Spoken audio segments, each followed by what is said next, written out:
Properties of AP हम लोग पढ़ते हैं। अब प्रॉपर्टीज ऑफ एपी क्या क्या है।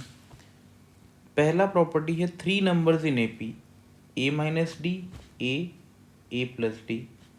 फिर 4 numbers in AP, A minus 3 D, A minus D, A plus D, A plus 3 D.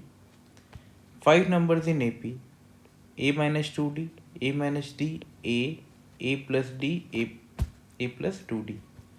6 numbers in AP क्या होगा, ए माइनस 5 डी, ए माइनस 3 डी, ए माइनस डी, ए प्लस डी, ए प्लस 3 डी, ए plus 5 D etcetera. Generally हमारा question में 3 numbers in AP और 4 numbers in AP पूछता है, ठीक है। अब इसका कंसेप्ट क्या है, ये जो भी हमसे बोलता है कि 3 numbers in AP, 3 numbers in AP, तो इस केस में जो हमें मिला है ए माइनस डी, ए प्लस डी, इन सब का सम में क्या कैंसिल हो रहा है, डी कैंसिल हो रहा है, ठीक है। अगर 4 नंबर्स इन एपी कहता है तो ए माइनस 3 डी, ए माइनस डी, ए प्लस डी और ए प्लस 3 डी, इनको भी अगर ऐड करें सबको तो 4a मिलता है, डी का टर्म कैंसिल हो जाता है।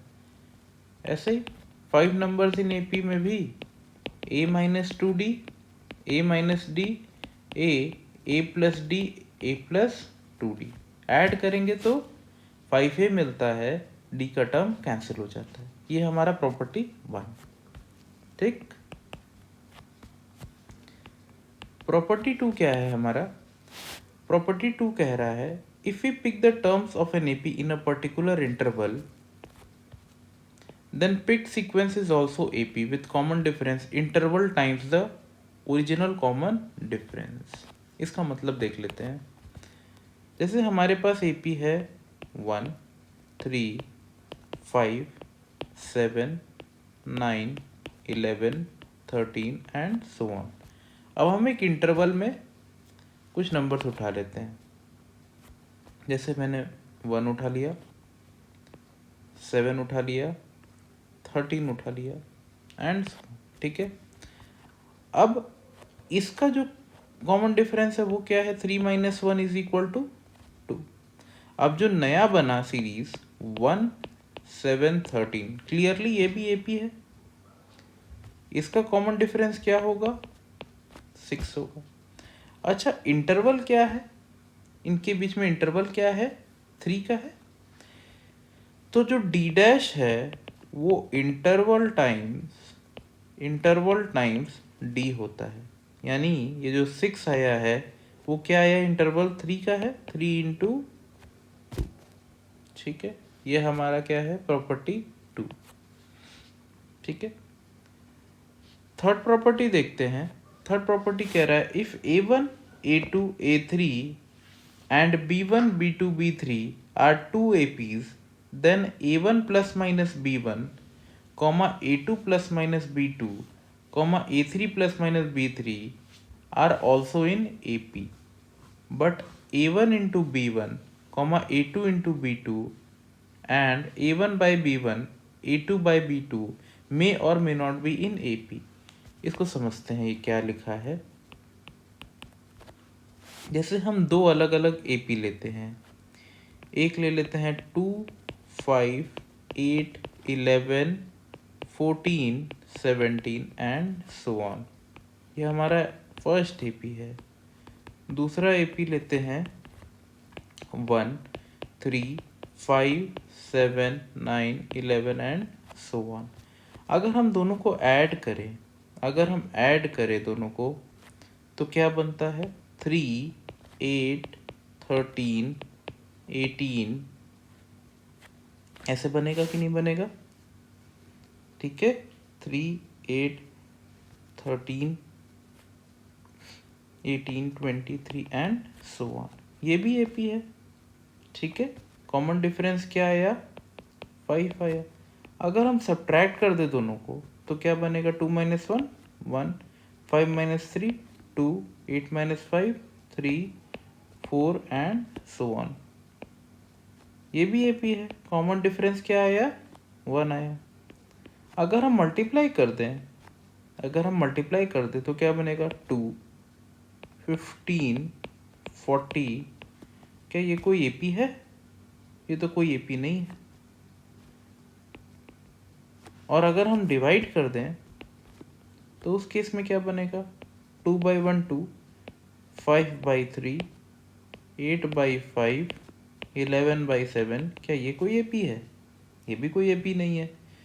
तो क्या कहा है कि अगर ऐड या सब्ट्रैक्ट करेंगे तो गारंटी एपी मिलेगा। एपी को ऐड या सब्ट्रैक्ट करेंगे तो गारंटी एपी मिलेगा। अगर मल्टीप्लाई और डिवाइड कर दे तो ज़रूरी नहीं है कि मिल जाए, बहुत ज़्यादा केसेस में नहीं मिलता है। ठीक है, ये हमारा प्रॉपर्टी 3 हो गया है। प्रॉपर्टी 4 पे आते हैं। प्रॉपर्टी 4 का ए लिखा है, if each term of AP is increase और decrease by same number then resulting sequence is also AP having same common difference। इसका मतलब अगर हमारे पास एक AP है 2, 5, 8, 11, 14 एंड सो ऑन, और मैं 5 सब में ऐड करता हूँ तो बनेगा नया सीरीज 7, 10, 13, 16, 19 एंड सो ऑन। इसका कॉमन डिफरेंस पहले वाले का कॉमन डिफरेंस है 3। जो नया सीरीज बना उसका भी कॉमन डिफरेंस क्या आया 10-7 या 13-10 कर लो 3 आया। तो कोई भी नंबर ऐड कर दें या सब्ट्रैक्ट कर दें तो कॉमन डिफरेंस में फ़र्क नहीं पड़ता है। अगर भाई 2 में सब्ट्रैक्ट कर देता तो 0, 3, 6, 9, इसका भी कॉमन डिफरेंस 3 ही रहेगा। ठीक है, ए पार्ट में वही लिखा है। बी पार्ट में क्या लिखा है, if each term of an AP is multiplied और divided by same non zero number k, then resulting sequence is also an AP whose common difference is k times d and d by k respectively। हाँ, अगर हम लोग इस AP में into 5 कर दे, मान लो into 5 कर दे तो क्या बनेगा 10, 25, 40, 55, 70 एंड सो ऑन। जो नया कॉमन डिफरेंस है वो क्या आया 15। ये क्या है 5 इंटू 3, तो 5 से हमने मल्टीप्लाई किया इंटू ओरिजिनल कॉमन डिफरेंस। जो डी डैश है वो 5 से मल्टीप्लाई हमने किया है इंटू ओरिजिनल कॉमन डिफरेंस आएगा। और अगर डिवाइड बाई 2 कर दे तो क्या बनेगा ये 1, 5/2, 4, 11/2, 7 एंड सो ऑन। इसका जो डी डैश आएगा वो क्या आएगा 3/2, है ना। तो क्या ये डी बाई के नहीं है, के इज इक्वल टू 2। और क्या ये के इंटू डी नहीं है, के इज इक्वल टू 5 मल्टीप्लीकेशन में और डिवीजन में डी बाई के। ठीक है,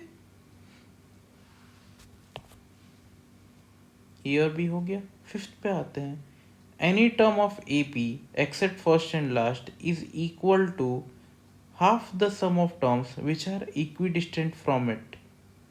ठीक है, यानी प्रॉपर्टी 5 इसको समझते हैं, ये क्या लिखा है। हम एक ईपी लेते हैं 1, 4, 7, 10, 13, 16, 19 एंड सो ऑन। ठीक है, अब हम लोग एक नंबर 10 को पकड़ लेते हैं। ठीक है, अब इसके एक आगे और एक पीछे का टर्म क्या है 7 और 13। 7 और 13, 7 + 13/2 अगर करेंगे तो 10 आएगा। 2 आगे और 2 पीछे क्या है 4 + 16 अगर बाई 2 करे तो भी 10 आएगा। 3 आगे 3 पीछे क्या है 1 + 19/2 करे तो भी 10 आएगा। ठीक है, प्रॉपर्टी 5 में क्या है कि kth टर्म उससे जो k डिस्टेंस है ना आगे और पीछे उनका सम कर दो और 2 से डिवाइड कर दो, तुम्हें वही टर्म मिल जाएगा।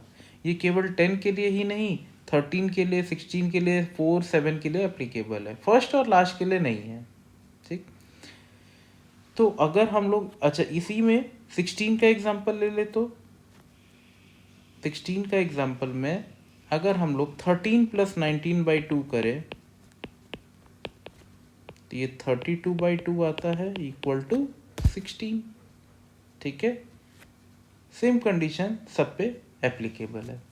ठीक है, वही लिखा हुआ है T R is equal to T R minus K plus T R plus K by 2। इसका मतलब समझ लेते हैं।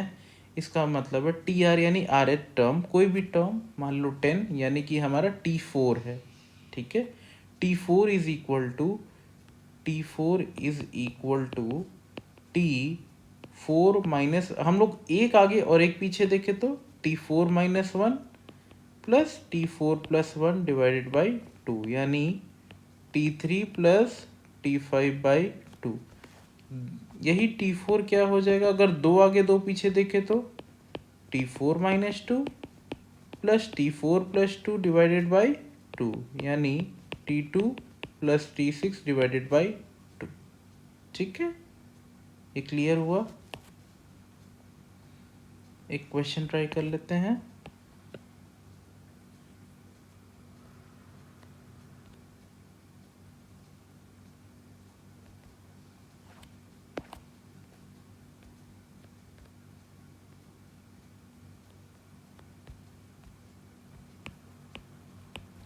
Find four numbers in AP whose sum is 50 and in which greatest term is 4 times the least। 4 number AP में अभी पढ़े हैं a minus 3d, a minus d, a plus d और a प्लस 3d। सम 50 है, इन सब का सम अगर करेंगे तो 4a आ जाता है। ये 50 है, इन सबको ऐड करेंगे तो 4a आ जाता है, d का टर्म कैंसिल हो गया। a क्या आया 25/2। और एक और कंडीशन क्या दिया है, greatest term is 4 time the least. तो a प्लस 3d सबसे बड़ा is equal to 4 into a minus 3d least. Simplify कर लेते हैं, a plus 3d is equal to 4a minus 12d। a के टर्म को एक साइड, d के टर्म को दूसरे साइड। तो 15d is equal to 3a, a is equal to 5d, d is equal to a/5। a हमको पता है तो d हमारा 5/2 आ जाएगा। अब हमें टर्म्स निकालने हैं तो निकाल लेते हैं। a माइनस 3d यानी 25/2, ये a minus 3 into 5/2। 25 minus 15 10, 10/2 5। a minus D क्या हो जाएगा 25/2 माइनस 5/2, 20/2 यानी कि 10।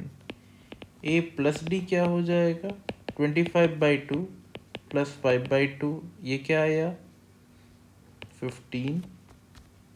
a प्लस 3d क्या हो जाएगा 25/2 प्लस 3 इंटू 5/2, ये क्या आ जाएगा 20। तो हमारे 4 नंबर क्या हो गए 5, 10, 15 और 20। बाकी नेक्स्ट लेक्चर में देखते हैं। Thank you.